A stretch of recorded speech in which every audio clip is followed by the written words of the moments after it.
നമസ്കാരം. ഗുഡ് ഹെൽത്തിൻ്റെ ഒരു പുതിയ എപ്പിസോഡിലേക്ക് എല്ലാ പ്രിയപ്പെട്ട പ്രേക്ഷകർക്കും സ്വാഗതം. ഇന്ത്യയിൽ തന്നെ ഏറ്റവും കൂടുതൽ കണ്ടുവരുന്ന ഒരു ക്യാൻസറാണ് ബ്രസ്റ്റ് ക്യാൻസർ എന്ന് പറയുന്നത്. അതിനെപ്പറ്റി നമുക്കിന്ന് പറഞ്ഞു തരാൻ വേണ്ടി ഇന്ത്യയിലെ തന്നെ വൺ ഓഫ് ദി ബെസ്റ്റ് ഓൺകോളജിസ്റ്റായ ഡോക്ടർ വിജയകുമാർ സാറാണ് നമ്മളോട് കൂടെയുള്ളത്. Professor, department of breast and gynaec oncology, Amrita hospital. നമസ്കാരം ഡോക്ടർ. നമ്മൾ പണ്ടൊന്നും ക്യാൻസറിനെ പറ്റി ഇത്രയും അധികം കേട്ടിട്ടില്ല. പക്ഷേ ഇന്നത്തെ കാലത്ത് ഏറ്റവും കൂടുതൽ നമ്മൾ കേൾക്കുന്ന ഒരു അസുഖമാണ് ക്യാൻസർ എന്ന് പറയുന്നത്. അതിൻ്റെ കാരണങ്ങൾ എന്താണ്? എന്തുകൊണ്ടാണ് അത് ഇപ്പോൾ കൂടുതലാവാൻ കാരണം? ഒരു കണക്കിന് നോക്കിയാൽ ക്യാൻസർ എന്ന രോഗം നമ്മളൊരു ലൈഫ് സ്റ്റൈൽ ഡിസീസ് എന്ന് ഞാൻ വിളിക്കും. കാരണം നമ്മുടെ ജീവിതശൈലി മാറുന്നുണ്ട്. ഇപ്പം ജീവിതശൈലി മാറുമ്പം ഓരോ കാര്യങ്ങളിൽ ഇപ്പം നമ്മൾ ക്യാൻസർ ബേസിക്കലി ഉണ്ടാകുന്നത് നമ്മളെ ഒരു ജീൻസ് ഡാമേജ് ആവുന്നതുകൊണ്ടാണ്. ഈ ജീൻസ് ഡാമേജ് ചെയ്യുന്ന സബ്സ്റ്റൻസിനാണ് നമ്മൾ കാർസിനോജൻ എന്ന് വിളിക്കുന്നു. അപ്പോൾ ഈ കാർസിനോജൻ്റെ അളവ് കൂടിക്കൂടി വരുന്നു. നമ്മളിപ്പോൾ ശ്വസിക്കുന്ന വായുവിൽ, കഴിക്കുന്ന ഭക്ഷണത്തിൽ, കുടിക്കുന്ന വെള്ളത്തിൽ എല്ലാത്തിലും കുറച്ച് കാർസിനോജൻസിൻ്റെ അളവ് കൂടും. അത് നമ്മൾ വെഹിക്കിളിൻ്റെ എണ്ണം കൂടുന്നുണ്ട്, ട്രാഫിക് പൊല്യൂഷൻ കൂടുന്നു, ഫാക്ടറീസിൻ്റെ എണ്ണം കൂടുമ്പം പൊല്യൂഷൻ കൂടുന്നുണ്ട്. അതേപോലെ ഭക്ഷണത്തിൽ നമ്മൾ പെസ്റ്റിസൈഡ്സ് ഉപയോഗിക്കുന്നു, ഫെർട്ടിലൈസേഴ്സ് ഉപയോഗിക്കുന്നു. ഇതെല്ലാം കോൺട്രിബ്യൂട്ട് ചെയ്യുന്നു. കാർസിനോജൻസിൻ്റെ അളവ് കൂടുന്നു. That's a price we pay for development. ഡെവലപ്മെൻറ്റിനെ കൊണ്ട് കുറേ നല്ല കാര്യങ്ങളുണ്ട്. പക്ഷേ there are some downsides to that. അതിൻ്റെ ഒരു സൈഡ് എഫക്ട്സ് ആയിട്ടായിരുന്നു ഇങ്ങനത്തെ കാർസിനോജൻസിൻ്റെ എക്സ്പോഷർ ഇതുണ്ട്. പക്ഷേ ഇപ്പം എൻ്റെ ബോഡിയിൽ എല്ലാ ദിവസവും ചില സെൽസ് ക്യാൻസറസ് ആവുന്നുണ്ടാവാം. പക്ഷേ നമ്മളെ ബോഡി തന്നെ അതിനെ ഡിസ്ട്രോയ് ചെയ്യും ഉടനടിക്ക്. നമ്മുടെ ബോഡീൻ്റെ ഇമ്മ്യൂൺ സിസ്റ്റം, പ്രതിരോധ ശക്തി, അതാണ് അതിനെ ഡിസ്ട്രോയ് ചെയ്യുന്നത്. അല്ലെങ്കിൽ നമുക്ക് റിപ്പയർ കപ്പാസിറ്റി ഉണ്ട്. ഈ ഡാമേജ് നമുക്ക് റിപ്പയർ ചെയ്യാൻ പറ്റും. പക്ഷേ നമ്മൾ ഇപ്പോഴത്തെ പുതിയ ലൈഫ് സ്റ്റൈൽ ചേഞ്ചസ്, നമ്മൾ ഈ ഒരു സെഡൻറ്ററി ലൈഫ് സ്റ്റൈൽ ആകുമ്പോൾ നമ്മളധികം എക്സസൈസ് ഇല്ല, ഭയങ്കരം എപ്പോഴും ഇരുന്നില്ല സ്വഭാവം. നമ്മൾ എവിടെ യാത്ര ചെയ്യണമെങ്കിൽ ഒരു വാഹനത്തിലാണ് യാത്ര ചെയ്യുക. ഇപ്പോൾ നടക്കുന്ന കുറവാണ്. അതേപോലെ നമ്മളെ സ്ട്രെസ് ലെവൽസ് കൂടുന്നു. ഇങ്ങനത്തെ കുറേ കാര്യങ്ങൾ കാരണം നമ്മളെ ഇമ്മ്യൂണിറ്റിയും കുറയുന്നുണ്ട്. കുറച്ച് ബോഡീൻ്റെ ഇമ്മ്യൂണിറ്റി കുറയുന്നത്. അപ്പോൾ ഈ മൾട്ടി ഫാക്ടേഴ്സാണ്. ഒന്ന് നമ്മളെ കാർസിനോജൻസിൻ്റെ അളവ് കൂടുന്നു because of the life style changes. പിന്നെ നമ്മളെ പുതിയ ലൈഫ് സ്റ്റൈൽ ചേഞ്ചസ് തന്നെ കാരണം നമ്മളെ ഇമ്മ്യൂണിറ്റി കുറയുന്നു.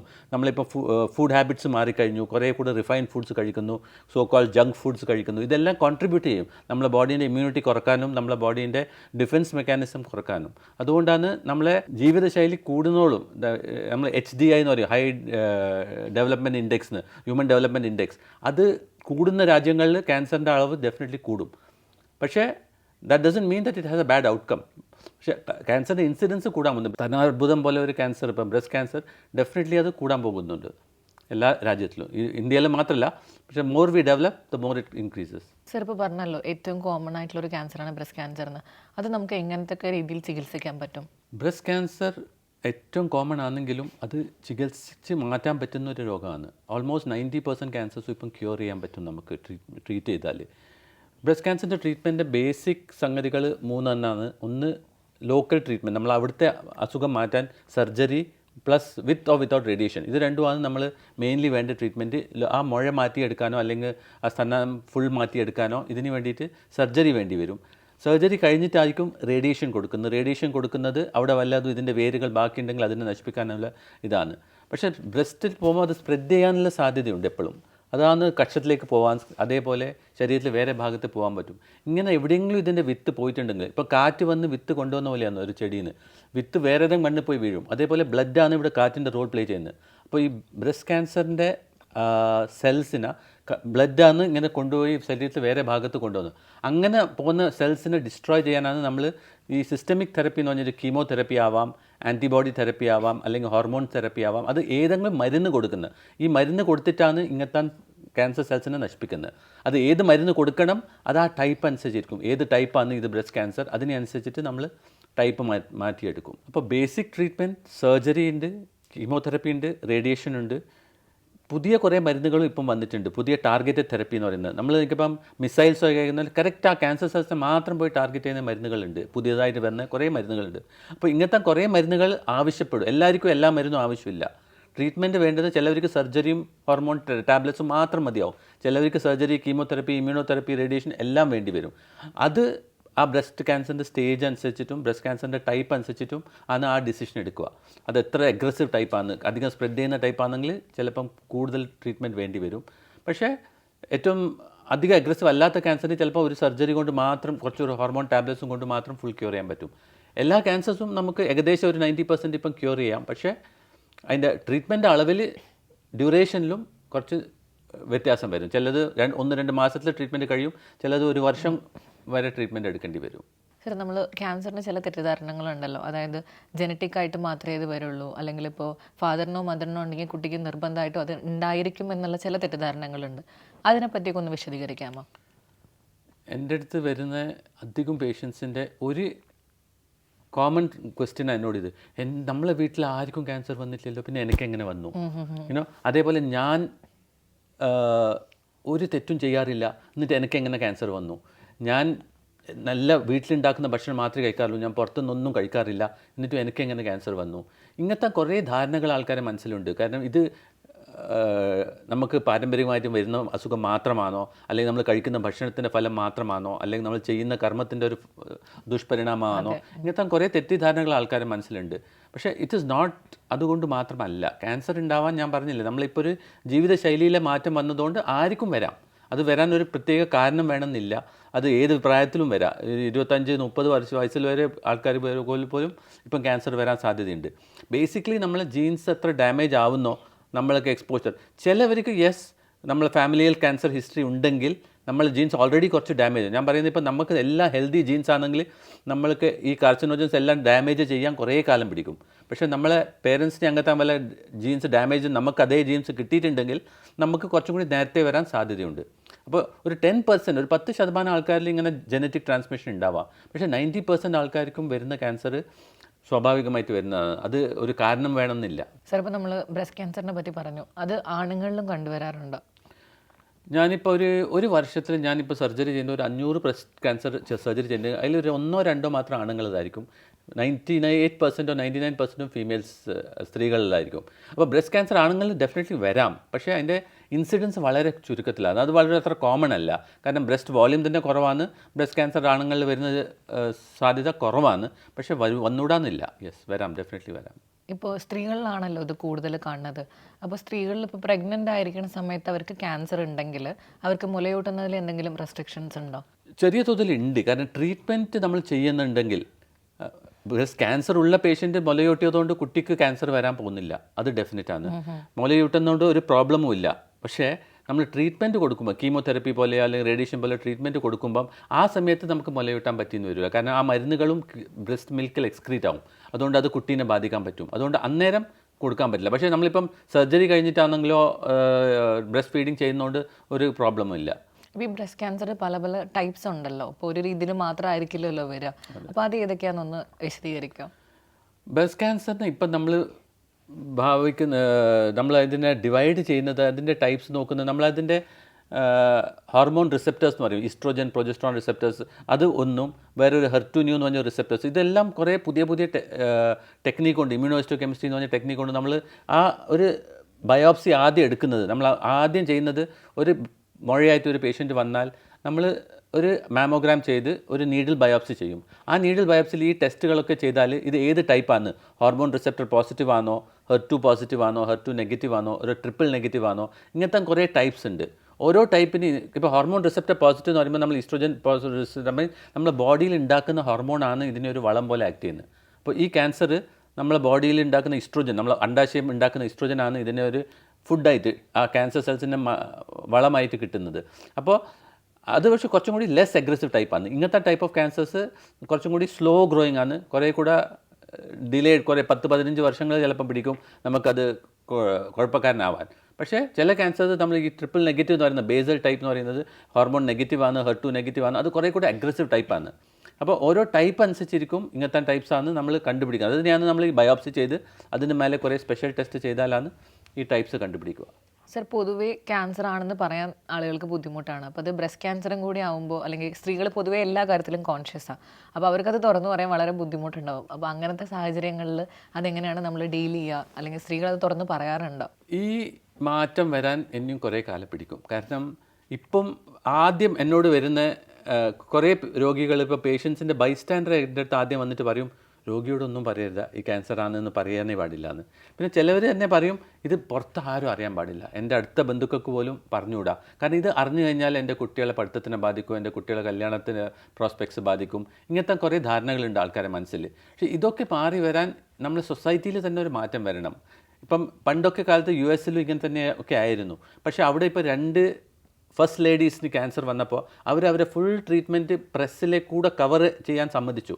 അപ്പോൾ ആൾക്കാർക്ക് ആ അറിവ് വന്നു. എന്നിട്ട് അത് കഴിഞ്ഞിട്ടും 10-30 കൊല്ലം അവർ ജീവിച്ച് പോയി കണ്ടതുകൊണ്ട് ആ ആൾക്കാരെല്ലാം ആ ഭയം മാറ്റും. അപ്പോൾ ഇങ്ങനത്തെ ആൾക്കാരാണ് ഇങ്ങനത്തെ സെലിബ്രിറ്റീസ് ആരെങ്കിലും മുന്നോട്ട് വന്ന് പറഞ്ഞു കഴിഞ്ഞാൽ നമുക്ക് എത്രയോ അധികം ആൾക്കാർക്ക് പ്രേരണ കിട്ടും ഇതിനെപ്പറ്റി പറയാൻ. എല്ലാ അസുഖത്തിനെ പോലെ ഒരു അസുഖം നല്ലതല്ല. നമുക്ക് വരുന്ന അസുഖം തന്നെ ഏറ്റവും മോശം. ഇപ്പം ഷുഗർ വന്നു, BP വന്നു, ഹാർട്ട് അറ്റാക്ക് വന്നു, ഇതെല്ലാം അസുഖങ്ങളാണ്. അതേപോലെ ബ്രസ്റ്റ് ക്യാൻസർ ഒരു അസുഖം തന്നെ ഉള്ളൂ. അത് വന്നതുകൊണ്ട് വേറെ ഒന്നും നമ്മളെ ഒരു കുറ്റമായിട്ടോ നമുക്കൊരു അത് നമ്മളെ ഫാമിലിനെ ബാധിക്കുന്നു അങ്ങനെ ചിന്തിക്കേണ്ട ഒരു കാരണം ആക്ച്വലി ഇല്ല. പക്ഷേ നമ്മളെ സൊസൈറ്റി അങ്ങനെയാണ്. ഇപ്പോൾ ഒരു സ്റ്റിഗ്മ ഉണ്ട് അതിന്, ക്യാൻസർ എന്നുള്ള അത് മെല്ലനെ മാറി വരുന്നുണ്ട്. ഇപ്പം കുറേ കൂടെ ആൾക്കാർ മുന്നോട്ട് പറയുന്ന ആൾക്കാർ കുറേ കൂടെ ഉണ്ട് ഇപ്പം. പക്ഷെ എന്നാലും അതിന് ഇനിയും കുറേ ആ ഒരു സപ്പോർട്ട് ഗ്രൂപ്പ് ആൾക്കാരെ ഞാനിപ്പം ഒരു 100 പേഷ്യൻസിനെ ട്രീറ്റ് ചെയ്തിട്ടുണ്ടെങ്കിൽ അതിലൊരു 90 പേഷ്യൻസ് ഒരു കുഴപ്പമില്ലാതെ 10-30 കൊല്ലം ജീവിച്ച് പോകുന്നുണ്ടാവും. പക്ഷേ അതിലൊരു 80 പേരും പുറത്ത് മിണ്ടി കാണില്ല. ചിലപ്പോൾ അടുത്ത ബന്ധുക്കൾക്ക് പോലും അറിയില്ല ഇങ്ങനത്തെ ക്യാൻസർ വന്ന് ട്രീറ്റ്മെൻറ്റ് എടുത്തതാണെന്ന്. പക്ഷേ അസുഖം വന്ന് മരിക്കുന്ന ആൾക്കാരെ പറ്റി എല്ലാവരും കേൾക്കും. അതുകൊണ്ട് ക്യാൻസർ വന്നാൽ മരിച്ചു പോവും. അതൊരു ഭയങ്കരം ആൾക്കാരെ മനസ്സിൽ ഇതാണ്. ആക്ച്വലി ഡയബറ്റീസും ഹൈപ്പർ ടെൻഷനും ഉള്ള ഒരാൾക്ക് ബ്രസ്റ്റ് ക്യാൻസറിനെക്കാളും അധികം ചാൻസ് ഉണ്ട് മരിക്കാൻ. പക്ഷെ അത്ര പേടിയില്ല. കാരണം കുറേ പേർക്ക് ഈ അസുഖം വരുന്നത് കുറേ പേര് ജീവിച്ചിരിക്കുന്നത് നമ്മൾ കാണുന്നുണ്ട്. അപ്പോൾ ഹാഫ് ദ അസുഖം നമ്മളാണ് നമ്മളെ ബ്രെയിനിൽ അത് വലുതാക്കി മാറ്റുന്നത്. നമ്മൾ ഇത് ഒരു വലിയ അസുഖമാക്കി മാറ്റുന്നത്. അസുഖം മോശം തന്നെ, ഏത് അസുഖം മോശം തന്നെ. പക്ഷേ ഇത് ട്രീറ്റബിൾ ആണ്. ഓൾമോസ്റ്റ് ഒരു 90% ആൾക്കാരും നമുക്കിപ്പം ട്രീറ്റ് ചെയ്ത് മാറ്റാൻ പറ്റുന്നതാണ്. പക്ഷേ കുറേ കാരണങ്ങൾ കാരണം നമ്മൾ ട്രീറ്റ്മെൻറ്റ് ശരിക്കും എടുക്കാത്തതുകൊണ്ടോ ട്രീറ്റ്മെൻറ്റ് കറക്റ്റ് ടൈമിന് എടുക്കാത്തതുകൊണ്ട് കുറേ ബാഡ് ഔട്ട്കംസ് നമ്മൾ കാണാറുണ്ട്. സർ, മാമോഗ്രാമിനെ പറ്റി പറഞ്ഞല്ലോ, അതിനെ പറ്റിയിട്ടൊന്ന് എക്സ്പ്ലെയിൻ ചെയ്യുമോ? നമ്മൾ ആദ്യം ഞാൻ പറഞ്ഞില്ലേ, ബ്രസ്റ്റ് കണ്ടുപിടിക്കുന്ന ഒരു ടെസ്റ്റ് മാമോഗ്രാം എന്ന് പറയുന്നത് ഒരു ബ്രസ്റ്റിൻ്റെ ഒരു എക്സ്റേ, അത്രയേ ഉള്ളൂ. ബ്രസ്റ്റിനെ നമ്മൾ 2 വ്യൂസിൽ നമ്മളൊരു എക്സ്റേ എടുക്കുന്നത്, പ്ലെയിൻ എക്സ്റേ എടുക്കുന്നതാണ് മാമോഗ്രാമിൻ്റെ ഒരു ടെക്നിക്ക്. അപ്പോൾ എക്സ്റേയിൽ ഇങ്ങനത്തെ എന്തെങ്കിലും തടിപ്പുണ്ടെങ്കിൽ അല്ലെങ്കിൽ എന്തെങ്കിലും കാൽസിഫിക്കേഷൻ, ഇത് നമ്മൾ തടിപ്പൊക്കെ നമുക്ക് ഒരു സൈസ് ആയി കഴിഞ്ഞാൽ നമുക്ക് കൈകൊണ്ട് ഫീൽ ചെയ്യാൻ പറ്റുള്ളൂ.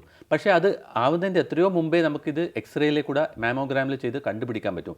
അതുകൊണ്ടാണ് ഒരു സ്ക്രീനിങ് ടൂളായിട്ട് അത് ഉപയോഗിക്കുന്നത്. കുറേ രാജ്യങ്ങളിൽ ഇത് കമ്പൽസറി ആയിട്ട് ഒരു പ്രായം കഴിഞ്ഞാൽ, ഒരു 50 വയസ്സ് കഴിഞ്ഞാൽ എവറി 2 ഇയേഴ്സിൽ സ്ക്രീനിങ് ചെയ്യുന്നത് നല്ലതാണ്. കാരണം നമുക്കൊരു മുഴ കാണുന്നതിൻ്റെ ഓൾമോസ്റ്റ് ഒരു 6 മാസം 1 വർഷം മുമ്പേ തന്നെ അത് മാമോഗ്രാമിൽ കാണാൻ പറ്റുമായിരിക്കും. അത് കണ്ടു കഴിഞ്ഞാൽ നേരത്തെ കണ്ടുപിടിച്ചാൽ ട്രീറ്റ്മെൻറ്റ് അളവും ചിലവും എല്ലാം ചുരുങ്ങി കിട്ടും. അപ്പോൾ മാമോഗ്രാം ഒരു സിമ്പിൾ ഇൻവെസ്റ്റിഗേഷനാണ്. ബ്രസ്റ്റിനെ ചെറുങ്ങനായിട്ട് പ്രസ് ചെയ്തിട്ട് നമ്മളൊരു എക്സ്റേ എടുക്കുന്നത്, അത്രയേ ഉള്ളൂ 2 സൈഡിൽ നിന്ന്. അപ്പോൾ അത് വലിയ സമയം എടുക്കുന്ന പരിപാടിയോ അധികം ചിലവ് കൂടിയ പരിപാടിയല്ല. പക്ഷേ അത് ചെയ്താൽ നമുക്ക് ബ്രസ്റ്റിൻ്റെ അകത്ത് എന്തെങ്കിലും ഏർലി സൈൻസ് ഓഫ് ക്യാൻസർ നേരത്തെ കണ്ടുപിടിക്കാം. ഇത് ക്യാൻസറിൻ്റെ പല സയൻസ് നേരത്തെ കണ്ടുപിടിക്കാം. ചില സയൻസ് നമുക്ക് ഫീൽ ചെയ്യാൻ പറ്റുന്നതല്ല. ഇപ്പം കാൽസിഫിക്കേഷൻ എന്ന് പറയുന്ന മൈക്രോ കാൽസിഫിക്കേഷൻസ് വരുന്നത് അത് മാമോഗ്രാമിൽ മാത്രമേ കാണാൻ പറ്റുള്ളൂ. ഇതാണ് ഏറ്റവും ആദ്യത്തെ സൈൻ. പ്രീ ക്യാൻസറസ് ലീഷൻസ് നമ്മൾ പറയുന്നത് ക്യാൻസർ വരുന്നതിൻ്റെ ചിലപ്പോൾ 2 വർഷം 3 വർഷം മുമ്പേ തന്നെ കാണാൻ തുടങ്ങും. അത് വെച്ചുകൊണ്ടിരുന്നാൽ അത് ക്യാൻസറായിട്ട് മാറും കുറച്ച് കഴിയുമ്പോൾ. അപ്പോൾ അങ്ങനത്തെ സ്റ്റേജിൽ കണ്ടുപിടിച്ചാൽ നമുക്ക് കുറേ അധികം സമയം കിട്ടും ഇത് ട്രീറ്റ് ചെയ്യാൻ. ക്യാൻസർ ആവുന്നതിൻ്റെ ഒരു ഓൾമോസ്റ്റ് 1-2 വർഷം മുമ്പേ തന്നെ നമുക്കത് ട്രീറ്റ് ചെയ്താൽ ബാക്കിയുള്ള ട്രീറ്റ്മെൻറ്റ്, സിസ്റ്റമിക് ട്രീറ്റ്മെൻറ്റ്, നമ്മൾ പറഞ്ഞ ഈ കീമോതെറപ്പി, ഹോർമോൺ തെറപ്പി ഒക്കെ നമുക്ക് ഒഴിവാക്കാൻ പറ്റും. സർജറി കൊണ്ട് മാത്രം ട്രീറ്റ് ചെയ്ത് മാറ്റാൻ പറ്റും. അപ്പോൾ mammogram is a simple x-ray test which is just useful for നമുക്കൊരു ഏർലി ഡിറ്റക്ഷന് വേണ്ടിയിട്ട് യൂസ് ചെയ്യാം. പക്ഷേ ഒന്ന് മനസ്സിലാക്കേണ്ട, മാമോഗ്രാം ഒരു പ്രായം കഴിഞ്ഞാലേ അത്ര സെൻസിറ്റീവ് ആവുള്ളൂ. കാരണം ബ്രസ്റ്റ് കുറച്ച് ഡെൻസാണ്. നമ്മളെ ഒരു വുമൻ്റെ റീപ്രൊഡക്റ്റീവ് സൈക്കിളിൽ ഉണ്ടാകുമ്പോൾ, മെൻസ്ട്രൽ സൈക്കിൾ ഇല്ലോളം കാലം ആ ബ്രസ്റ്റിൻ്റെ ഡെൻസിറ്റി കൂടുതലാണ്. അപ്പോൾ എക്സ്റേയിൽ അത്ര ശരിക്കും വന്നേക്കില്ല. അതുകൊണ്ടാണ് മാമോഗ്രാം ഒരു 40 വയസ്സിന് ശേഷം നമ്മൾ ജനറലി അഡ്വൈസ് ചെയ്യാറുള്ളൂ. ആൻഡ് പ്രിഫറബിളി 50ൻ്റെ മേലെയാണ്, 50 വയസ്സിന് ശേഷമാണ് മാമോഗ്രാം വളരെ സെൻസിറ്റീവായിട്ട് ഒരു ടൂളായിട്ടുണ്ട്. അതിൻ്റെ മുമ്പേ നമുക്ക് അൾട്രാസൗണ്ടോ വേണ്ടി വന്ന MRI പോലെയുള്ള ടെസ്റ്റുകളും ചെയ്യാം ചിലത്. പക്ഷേ ഇത് ഒരു റൂട്ടീനായിട്ട് ഉപയോഗിക്കുന്നതല്ല. അൾട്രാസൗണ്ട് ബിലോ 40 എല്ലാവർക്കും അൾട്രാസൗണ്ടാണ് നമ്മൾ പ്രിഫർ ചെയ്യുന്നത്. പക്ഷേ അബവ് 40 മാമോഗ്രാം പ്ലസ് അൾട്രാസൗണ്ട് രണ്ടും കൂടിയാണ് നമ്മൾ പ്രിഫർ ചെയ്യുന്നത്. സോ മാമോഗ്രാമിലുള്ള അത്രയും ക്ലാരിറ്റി തന്നെ നമുക്ക് അൾട്രാസൗണ്ടിലും ബ്രസ്റ്റ് ക്യാൻസറിൻ്റെ കാര്യത്തിൽ കാണാൻ പറ്റുമോ? ഇല്ല, അൾട്രാസൗണ്ട് വളരെ ഓപ്പറേറ്റർ ഡിപ്പെൻഡൻ്റ് ആണ്. അൾട്രാസൗണ്ടിൽ അത്ര ഒരു സ്റ്റാൻഡ് അലോൺ ഇൻവെസ്റ്റിഗേഷൻ ആയിട്ട് മാറില്ല. അൾട്രാസൗണ്ടിൽ നമുക്കൊരു മുഴയുണ്ടെന്ന് ചിലപ്പോൾ കണ്ടുപിടിക്കാൻ പറ്റും. പക്ഷേ ഈ കാൽസിഫിക്കേഷൻസ് പോലെയുള്ള ഇതൊന്നും ചിലപ്പോൾ കണ്ടുപിടിക്കാൻ പറ്റിയെന്ന് വരില്ല. അതുകൊണ്ട് അൾട്രാസൗണ്ട് മാമോഗ്രാമിൻ്റെ അത്ര സെൻസിറ്റീവ് അല്ല. പക്ഷേ it's definitely A safe investigation. അതുകൊണ്ട് വലിയ ബുദ്ധിമുട്ടില്ലാത്തൊരു ഇൻവെസ്റ്റിഗേഷനാണ്. അതുകൊണ്ട് അത് ഇറ്റ്സ് നോട്ട് വെരി കോസ്റ്റ്ലി. അത് അധികം ചിലവ് കൂടിയ ഇൻവെസ്റ്റിഗേഷൻ അല്ല. അതുകൊണ്ട് അൾട്രാസൗണ്ട് ഒരു നല്ല ഇൻവെസ്റ്റിഗേഷനൊക്കെ തന്നെ. പക്ഷേ യങ്ങർ ഏജ് ഗ്രൂപ്പിൽ നമുക്ക് മാമോഗ്രാം അത്ര സെൻസിറ്റീവ് അല്ല, അതുകൊണ്ടാണ് നമ്മൾ അൾട്രാസൗണ്ട് പ്രിഫർ ചെയ്യുന്നത്. ഇപ്പോൾ ക്യാൻസർ ചികിത്സയിൽ നമ്മൾ വളരെ മുന്നോട്ടാണ് നമ്മുടെ രാജ്യം. പക്ഷേ ബ്രസ്റ്റ് ക്യാൻസർ അല്ലെങ്കിൽ ഇങ്ങനത്തെ സ്പെസിഫിക് അസുഖങ്ങൾ വരുന്ന സമയത്ത് അതിന് സർവൈവൽ റേറ്റ് നമ്മളുടെ സ്ഥലത്ത് കുറവാണ്. പാശ്ചാത്യ രാജ്യങ്ങളെ കമ്പയർ ചെയ്യുമ്പോൾ നമുക്ക് കുറവാണ്. അതിനുള്ള കാരണങ്ങൾ എന്തൊക്കെയായിരിക്കാം? അതിന് കുറേ കാരണങ്ങളുണ്ട്. നമുക്ക് ബ്രസ്റ്റ് ക്യാൻസർ എടുത്തു കഴിഞ്ഞാൽ ട്രീറ്റ്മെൻറ്റ് ചെയ്താൽ ഡെഫിനറ്റ്ലി ഒരു 80-90% ആൾക്കാരെ നമുക്ക് ക്യൂർ ചെയ്യാൻ പറ്റും. പക്ഷേ it also depends on the stage, നമ്മൾ വരുന്ന സ്റ്റേജ് ഏതാണ്. നമ്മളിവിടെ ഏർലി ഡിറ്റക്ഷൻ വളരെ കുറവാണ്. പേഷ്യൻസ് വരുന്നത് കുറേ കൂടെ ലേറ്റർ സ്റ്റേജസിലാണ്. നമ്മൾ സ്റ്റേജ് 3 സ്റ്റേജ്, ഇപ്പം ബ്രസ്റ്റ് ക്യാൻസറിൻ്റെ തന്നെ നമ്മളൊരു സ്റ്റേജ് ഉണ്ട്. ഫസ്റ്റ് സ്റ്റേജ് എന്ന് പറയുമ്പോൾ അത് ബ്രസ്റ്റിൽ മാത്രമുള്ള മുഴയായിരിക്കും. ഇപ്പോൾ ബ്രസ്റ്റിൻ്റെ കക്ഷത്തിലേക്ക് പോയി കഴിയുമ്പോൾ ആണ് യൂഷ്വലി സെക്കൻഡ് സ്റ്റേജ് ആവുന്നത്. പിന്നെ കക്ഷത്തിൽ കൂടുതൽ പോയി കഴിഞ്ഞാൽ തേർഡ് സ്റ്റേജ് ആവും. അതേപോലെ ദൂരെ എവിടെയെങ്കിലും പോയി കഴിഞ്ഞാൽ അത് ഫോർത്ത് സ്റ്റേജ് ആയി കഴിഞ്ഞു, വേറെ സ്ഥലത്ത് ലങ്സിലോ ലിവറിലോ ബോണിലോ ഒക്കെ പോയി കഴിഞ്ഞാൽ. അപ്പോൾ ഓരോ സ്റ്റേജിന് ക്യൂർ റേറ്റ്സ് കുറഞ്ഞ് വരും. ഇപ്പം നമ്മളിപ്പോൾ ഒരു ഫസ്റ്റ് സ്റ്റേജ് ക്യാൻസർ എടുത്തു കഴിഞ്ഞാൽ ക്യൂർ റേറ്റ് ഇസ് ഓൾമോസ്റ്റ് 98% ആണ് നമ്മളിപ്പോൾ ക്യൂർ റേറ്റ്സ്. സെക്കൻഡ് സ്റ്റേജ് ആകുമ്പോൾ അതൊരു 80% 75%ലേക്ക് മാറും. തേർഡ് സ്റ്റേജ് ആകുമ്പോൾ 60% താഴെ വരും. ഫോർത്ത് സ്റ്റേജ് ആകുമ്പോൾ ഒരു 20% താഴെ വരും ക്യൂർ റേറ്റ്സ്. പാശ്ചാത്യ രാജ്യത്തിൽ മെയിൻ ഇങ്ങനത്തെ സ്ക്രീനിങ് പ്രോട്ടോക്കോൾസ് ഒക്കെ ഉള്ളതുകൊണ്ട് ഒരു 80% ആൾക്കാർ ഏർലി സ്റ്റേജസിലാണ് ഡിറ്റക്ട് ചെയ്യുന്നത്. നമ്മളെ രാജ്യത്തിൽ ഇപ്പോൾ ഒരു 60% ആൾക്കാർ അഡ്വാൻസ് സ്റ്റേജസിലാണ് ഡിറ്റക്ട് ചെയ്യുന്നത്. ഇപ്പോൾ ഏർലി സ്റ്റേജസ് ഡിറ്റക്ട് ചെയ്യുന്നത് ഇപ്പം കുറച്ച് കൂടിയിട്ടുണ്ട്. ഇപ്പം കേരളത്തിലൊക്കെ ഓൾമോസ്റ്റ് ഒരു 50-60% ആൾക്കാർ ഏർലി സ്റ്റേജസിൽ വരുന്നുണ്ട്. പക്ഷെ എന്നാലും ഇന്ത്യ മൊത്തം നോക്കിക്കഴിഞ്ഞാൽ നമുക്ക് സ്റ്റേജിൽ വരുന്ന ഏർലി സ്റ്റേജിൽ വരുന്ന ആൾക്കാർ അത് ഒരു കാരണമാവാം. അതല്ലാതെ തന്നെ ഇതിൻ്റെ ട്രീറ്റ്മെൻറ്റ് ശരിക്കും എടുത്തിട്ടില്ലെങ്കിലും treatment outcomes will be bad. കുറേ കാര്യങ്ങൾ ഒരു ലോക്കൽ ഡോക്ടറെ അടുത്ത് പോയി അവരെന്തെങ്കിലും ഒരു റോങ് ട്രീറ്റ്മെൻറ്റ് ചെയ്ത് കഴിഞ്ഞാൽ, അതേപോലെ നമ്മൾ കറക്റ്റായിട്ട് ഫുൾ ട്രീറ്റ്മെൻറ്റ് എടുക്കാതിരുന്നാൽ, കീമോതെറപ്പി എടുക്കാതിരുന്നു, റേഡിയേഷൻ എടുക്കാതിരുന്നു, അല്ലെങ്കിൽ ഹോർമോൺസ് എടുക്കാതിരുന്നു, അങ്ങനെ ചെയ്യുമ്പോൾ ചിലപ്പോൾ ആൾക്കാർ കുറച്ച് ട്രീറ്റ്മെൻറ്റ് മാത്രം എടുക്കും, സർജറി മാത്രം ചെയ്യും, അല്ലെങ്കിൽ കുറച്ച് നാൾ ട്രീറ്റ്മെൻറ്റ് എടുക്കും, ബാക്കി ട്രീറ്റ്മെൻറ്റ് എടുക്കില്ല. അങ്ങനെ ചെയ്യുമ്പം ആണ് ഇതിൻ്റെ കാരണം ഇപ്പോൾ ക്യാൻസർ ഒരു മുഴ എടുത്തു കഴിഞ്ഞാൽ ഓൾമോസ്റ്റ് ഒരു 30% ആൾക്കാർ ചിലപ്പോൾ അതുകൊണ്ട് മാത്രം ക്യൂർഡ് ആവും ഫുള്ളായിട്ട്. പക്ഷേ അത് ഒരു 30% ഉള്ളൂ. ഓൾമോസ്റ്റ് 70% ഇതിൻ്റെ വിത്തുകൾ എവിടെയെങ്കിലും പോയി കാണും ബോഡിയിൽ. അതിനെ നശിപ്പിക്കാനാണ് നമ്മൾ ഈ ബാക്കിയുള്ള ട്രീറ്റ്മെൻറ്റ് ഒക്കെ കൊടുക്കുന്നത്. കീമോതെറപ്പി ആവാം, ഹോർമോൺസ് ആവാം, ആൻറ്റിബോഡീസ് ആവാം, ഇമ്മ്യൂണോതെറപ്പി ആവാം. അത് ഏത് വേണമെന്നുള്ളത് അതിൻ്റെ ടൈപ്പ് അനുസരിച്ചിരിക്കും.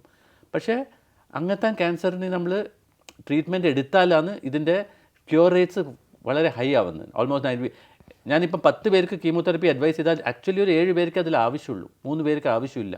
പക്ഷേ എനിക്ക് ഇപ്പോൾ ഒരു ഫുൾ പ്രൂഫ് മെത്തേഡ് ഇല്ല കണ്ടുപിടിക്കാൻ നിങ്ങൾ ആ 10 പെടുവോ 7 പെടുവോ 3 പെടുവോ എന്നുള്ളത്. അപ്പോൾ when in doubt it may be safer to treat. അതുകൊണ്ടാണ് നമ്മൾ ചിലപ്പോൾ ട്രീറ്റ്മെൻറ്റ് കൊടുക്കുക ചിലവർക്ക്. പക്ഷേ ഈ ട്രീറ്റ്മെൻറ്റ് കറക്റ്റായിട്ട് എടുത്താലാണ് നമുക്ക് ഈ 90% ഇപ്പോൾ നമ്മൾ ഇന്ത്യയിലെ ഏത് മേജർ സെൻറ്റേഴ്സിൽ നോക്കിയാലും നല്ല ഇങ്ങനത്തെ സർവൈവൽ ഫിഗേഴ്സ് കിട്ടുന്നുണ്ട്. പക്ഷേ ഓവറോൾ ട്രീറ്റ്മെൻറ്റ് നോക്കുമ്പോൾ പകുതി patients are not treated at good centres. Many people are treated at smaller hospital, smaller clinic, and it is not ഒരു കംപ്ലീറ്റ് ട്രീറ്റ്മെൻറ്റ് ആവുന്നില്ല എപ്പോഴും. അപ്പോൾ ട്രീറ്റ്മെൻറ്റിൻ്റെ നമ്മൾ വരുന്ന സ്റ്റേജ് ഡിലേ, കാരണം അവയർനെസ് കുറവാണ്. അതുകൊണ്ട് ആൾക്കാർ വരുന്നത് കുറച്ചും കൂടി ലേറ്റ് ആയിട്ടാണ്. നമ്മൾ ഇപ്പോൾ നോൺ പാൽപ്പബിൾ ലംസ്, ഞാൻ പറഞ്ഞാൽ നമുക്ക് ഫീൽ ചെയ്യാൻ പറ്റാത്ത ലംസ് നമുക്ക് എൻ്റെ പ്രാക്ടീസിൽ ഹാർഡ്ലി ഒരു 5% ഉണ്ടാവുള്ളൂ. 95% ഒരു മുഴ കണ്ടിട്ട് വരുന്ന ആൾക്കാരാണ്. പക്ഷേ ഈ സ്ക്രീനിങ് മാമോഗ്രാം ഉള്ള രാജ്യങ്ങളിലൊക്കെ ഓൾമോസ്റ്റ് ഒരു 80% ആൾക്കാരും ഒരു മുഴയൊന്നുമില്ല, അവർ മാമോഗ്രാമിൽ ഒരു അബ്നോർമാലിറ്റി കണ്ടിട്ട് മാത്രം ആദ്യം വരുന്നതാണ്. അപ്പോൾ they are A very early stage 1. അങ്ങനത്തെ സ്റ്റേജ് ആകുമ്പോൾ നമുക്ക് ഡെഫിനറ്റ്ലി ക്യൂർ റേറ്റ്സും കുറേ കൂടെ കൂടുതലാവും. അപ്പോൾ ഏർലി ഡിറ്റക്ഷന് ഏറ്റവും പ്രാധാന്യമായിട്ട് വേണ്ടത് നമുക്ക് അവയർനെസ്സാണ്. ഇതിനെപ്പറ്റി അവയർനെസ് ഉണ്ടാക്കി നമുക്ക് ഒരു പ്രായം കഴിഞ്ഞാൽ നമുക്ക് ഇങ്ങനെ ചെക്കപ്പ് ചെയ്താലാണ് ഇത് നേരത്തെ കണ്ടുപിടിച്ചാൽ ട്രീറ്റ്മെൻറ്റ് അളവും ചിലവും ട്രീറ്റ്മെൻറ്റ് ക്യൂർ റേറ്റ്സും കൂടും. അതാണ് നമുക്ക് അറിയേണ്ടത്. ഇപ്പോൾ നമ്മൾ ഇതിൻ്റെ ക്യൂറും കാര്യങ്ങളൊക്കെ പറ്റി പറഞ്ഞു. ഇപ്പോൾ നോർമലി സാറ് പറഞ്ഞു നമ്മൾ റൊട്ടീനായിട്ടൊരു ചെക്കപ്പ് നടത്തേണ്ടത് ആവശ്യമാണ്. അങ്ങനെയാകുമ്പോൾ നമുക്കിത് ഒരു പരിധി വരെ തടയാൻ പറ്റുമെന്ന്. അപ്പോൾ ഏതൊരു ഏജ് തൊട്ട് സ്ത്രീകൾ ബ്രസ്റ്റ് ക്യാൻസറിന് വേണ്ടി മാമോഗ്രാമോ അല്ലെങ്കിൽ അൾട്രാസൗണ്ടൊക്കെ എടുത്ത് തുടങ്ങണമെന്നാണ് സാറ് പറയുന്നത്? നമ്മൾ ജനറലി അഡ്വൈസ് ചെയ്യുന്നത് നമ്മളെ ബ്രസ്റ്റിനെ പറ്റി നമുക്കൊരു അറിവ് വേണം. ഒരു സ്ത്രീ ആയാൽ നമുക്ക് തന്നെ കുളിക്കുമ്പോൾ ഒന്ന് ഫീൽ ചെയ്ത് കഴിഞ്ഞാൽ എങ്ങനെയാണ് നമ്മളെ ബ്രസ്റ്റ്, അതിൻ്റെ അകത്തൊരു തടിപ്പ് കണ്ടു കഴിഞ്ഞാൽ നമ്മളൊരു ഡോക്ടറെ സമീപിക്കണം. That is the first thing. പിന്നെ ഒരു പ്രായം കഴിഞ്ഞാൽ, ദാറ്റ് ഈസ് ഒരു 40 വയസ്സിന് ശേഷമാണ് നമ്മൾ യൂഷ്വലി ഒരു മാമോഗ്രാമും ഇങ്ങനത്തെ ടെസ്റ്റുകൾ അഡ്വൈസ് ചെയ്യുന്നത്. സ്ക്രീനിങ്ങിൻ്റെ ഭാഗമായിട്ട് നമ്മളിപ്പം നാഷണൽ പോളിസി ഉണ്ടെങ്കിൽ ഒരു സ്ക്രീനിങ് എല്ലാവരും ചെയ്യണമെന്ന് പറഞ്ഞാൽ 50 വയസ്സിന് ശേഷം 50 ഇയേഴ്സിൻ്റെ മേലെയാണ് once in 2 years എല്ലാവരും സ്ക്രീനിങ് ചെയ്യണമെന്നാണ്. ഇത് എനി വുമൻ അബവ് 50 ഇയേഴ്സ്, കാരണം ഇത് ഏറ്റവും കോമൺ ആ ഏജ് ഗ്രൂപ്പിലാണ്, 50 to 69 ആ ഏജ് ഗ്രൂപ്പിലാണ് ഏറ്റവും കോമൺ ആയിട്ട് കാണുന്നത്. അതിന് നേരത്തെ കാണാം. നമ്മൾ ഇന്ത്യയിൽ കുറച്ചും കൂടി ഏർലിയർ ഏജ് ഗ്രൂപ്പിൽ കാണാറുണ്ട്. അതുകൊണ്ടാണ് ചിലവർ 40 to 50 നമ്മൾ മാമോഗ്രാം ചെയ്യാറുണ്ട്. പക്ഷേ it is more important to just be aware of the breast. നമുക്ക് ആദ്യം നമ്മൾ ഫിസിക്കൽ എക്സാമിനേഷൻ ചെയ്യുന്നതിന് മുമ്പ് നമ്മൾ self examination, breast self exam, നമ്മൾ കൈ കൊണ്ട് തന്നെ കുളിക്കുമ്പോൾ ജസ്റ്റ് നമ്മളൊന്ന് ഫീൽ ചെയ്താൽ, എന്തെങ്കിലും ഒരു തടിപ്പ് നമുക്ക് ഫീൽ ചെയ്താലോ അല്ലെങ്കിൽ നിപ്പിളിലേക്കൂടെ ഒരു ബ്ലഡ് ഡിസ്ചാർജ് കണ്ടാൽ നമ്മൾ ഉടനടി ഒരു മാമോഗ്രാമോ അല്ലെങ്കിൽ ഒരു MRI ചെയ്ത് ടെസ്റ്റ് ചെയ്യണം.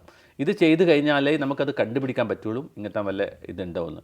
അപ്പോൾ as A general rule anybody above 50 വയസ്സിന് മേലെ എല്ലാവരും ഒരു മാമോഗ്രാം ചെയ്യുന്നത് വൺസ് ഇൻ 2 years, 2 വർഷത്തിൽ ഒരിക്കൽ ചെയ്യുന്നത് നല്ലതാണ് ആസ് എ സ്ക്രീനിങ് പോളിസി. നമുക്ക് ഫാമിലി ഹിസ്റ്ററി ഉണ്ടെങ്കിൽ, നമ്മളെ ഫാമിലിയിൽ കുറേ പേർക്ക് ബ്രസ്റ്റോ ഓവേറിയൻ ക്യാൻസർ ഉണ്ടായിട്ടുണ്ടെങ്കിൽ, എസ്പെഷ്യലി യങ്ങർ ഏജ് ഗ്രൂപ്പിൽ, ഇപ്പോൾ നമ്മൾ അമ്മക്ക് 50 വയസ്സിലോ 50 yearsലോ 40 yearsലോ ക്യാൻസർ വന്നിട്ടുണ്ടെങ്കിൽ, then it is more imperative that we start checking early. നമ്മളൊരു 40 വയസ്സിലേ ഇത് ചെക്ക് ചെയ്യാൻ തുടങ്ങണം. അപ്പോൾ ഫാമിലി ഹിസ്റ്ററി ഉള്ള ആൾക്കാരിൽ, അല്ലെങ്കിൽ അങ്ങനത്തെ റിസ്ക് ഫാക്ടേഴ്സ് ഉള്ള ആൾക്കാർ, ഇപ്പോൾ റിസ്ക് ഫാക്ടേഴ്സ് എന്ന് പറയുമ്പം നമ്മൾ ഇപ്പോഴത്തെ ലൈഫ് സ്റ്റൈലിൽ ഒന്ന് മനസ്സിലാക്കേണ്ടത്, ഇപ്പോൾ നമ്മൾ പ്രഗ്നൻസി ഡിലേ ആവുന്നു, ഫസ്റ്റ് ചൈൽഡ് ബർത്ത് തന്നെ നമ്മളൊരു 30-40 വയസ്സൊക്കെ ആകുമ്പോൾ ചിലവർക്ക് ഫസ്റ്റ് ചൈൽഡ് ബർത്ത് ആവുന്നു, ബ്രസ്റ്റ് ഫീഡിങ്ങിൻ്റെ അളവ് കുറയുന്നു, അതേപോലെ കുട്ടികൾ ഉണ്ടാവാത്ത കുറേ പേരുണ്ട്. ഇങ്ങനത്തെ ഇതെല്ലാം ഒരു നോർമലി കുട്ടികൾ കൂടുതലുണ്ടായാൽ, നമ്മൾ കുറേ ബ്രസ്റ്റ് ഫീഡിങ് ചെയ്താൽ, അല്ലെങ്കിൽ കുട്ടികൾ അധികം ഉണ്ടാകുമ്പോൾ നമുക്ക് ഇതിൻ്റെ എല്ലാം ഒരു പ്രൊട്ടക്റ്റീവ് എഫക്റ്റ് ഉണ്ട്. ബ്രസ്റ്റ് ക്യാൻസറിൻ്റെ ഇൻസിഡൻസ് കുറക്കാൻ സാധ്യതയുണ്ട്. പക്ഷേ അങ്ങനത്തെ റിസ്ക് ഫാക്ടേഴ്സ് ഉണ്ടാകുമ്പം again it is important to start screening for breast cancer. എന്തെങ്കിലും ഒന്ന് കണ്ടാൽ, ഒരു സൈൻ, ബ്രസ്റ്റിൻ്റെ സ്കിന്നിൻ്റെ പുറത്തൊന്നും ഡിംപ്ലിങ് കണ്ടാൽ, അതേപോലെ നിപ്പിൾ അകത്തോട്ട് പോകുന്ന കണ്ടാൽ, സഡൻലി, പണ്ട് ചിലവർക്ക് ജന്മനാലേ നിപ്പിൾ അകത്തോട്ട് പോകുന്നതുണ്ടാവും, അത് കുഴപ്പമില്ലതല്ല. പക്ഷേ പെട്ടെന്ന് ഇപ്പോൾ ഒരു 30-35 വയസ്സ് കഴിഞ്ഞ് പെട്ടെന്ന് നമ്മൾ നിപ്പിൾ അകത്തോട്ട് പോകുന്നത് കണ്ടു കഴിഞ്ഞാൽ, മുലക്കണ്ണ് അകത്തോട്ട് പോകുന്നത് കണ്ടാൽ നമ്മൾ അതിനെ ടെസ്റ്റ് ചെയ്യണം. കാരണം that may be an early sign. അതെല്ലാം ക്യാൻസർ ആവണമെന്നില്ല, വേറെ കുറേ കാരണങ്ങൾ കൊണ്ടും അങ്ങനെ നിപ്പിൾ അകത്തോട്ട് പോവാം. ഇൻഫെക്ഷൻ വന്നാലും ചിലപ്പോൾ അകത്തോട്ട് പോകാം. അപ്പോൾ അതൊരു പേടിക്കേണ്ട സംഗതിയല്ല. പക്ഷേ അതുണ്ടെങ്കിൽ നമ്മളൊന്ന് സ്ക്രീനിങ് ചെയ്യണം. അപ്പോൾ നേരത്തെ സ്ക്രീനിങ് ചെയ്യേണ്ട ഇങ്ങനത്തെ വല്ല സിംറ്റംസ് കണ്ടാൽ ഡെഫിനറ്റ്ലി ചെയ്യണം. അല്ലെങ്കിൽ ജസ്റ്റ് ഒരു ഫിസിക്കൽ എക്സാമിനേഷൻ, നമ്മൾ ബ്രസ്റ്റ് സെൽഫ് എക്സാമിനേഷൻ ചെയ്യുക. എന്നിട്ട് പറ്റുമെങ്കിൽ ഇയർലി വൺസ് ഒരു ഡോക്ടറെ കൊണ്ട് ഫിസിക്കൽ എക്സാമിൻ ചെയ്യിപ്പിക്കുന്നത് നല്ലതാണ്. അതേപോലെ ക്യാൻസർ വന്നു എന്ന് പറയുന്നതിൽ ഒരു തെറ്റില്ല. അതൊരു നമ്മളെ കുറ്റമോ നമ്മളെ ഒരു ഇതായിട്ട് നമ്മൾ ഒരിക്കലും കരുതരുത്. അതാണ് ആദ്യം മനസ്സിലാക്കുക. ആ മനസ്സ് മാറ്റിയെടുക്കാൻ ഇനിയും കുറേ സമയം എടുക്കുമായിരിക്കും. പക്ഷേ I M hopeful it will definitely happen. So sir പറഞ്ഞ ഈ ഒരു നോട്ടിൽ തന്നെ നമുക്ക് ഇന്നത്തെ എപ്പിസോഡ് വൈൻഡപ്പ് ചെയ്യാം. ക്യാൻസർ വന്ന് അത് ക്യൂർ ആയ ആളുകൾക്കാണ് ഏറ്റവും കൂടുതൽ നമ്മുടെ സമൂഹത്തിലുള്ള ഈ ഒരു സ്റ്റിഗ്മ മാറ്റാൻ റോളുള്ളത്. സോ അവരത് ചെയ്യുന്നുള്ള പ്രതീക്ഷയോടെ നമുക്ക് ഇന്നത്തെ എപ്പിസോഡ് വൈൻഡപ്പ് ചെയ്യാം. Thank you so much for joining us.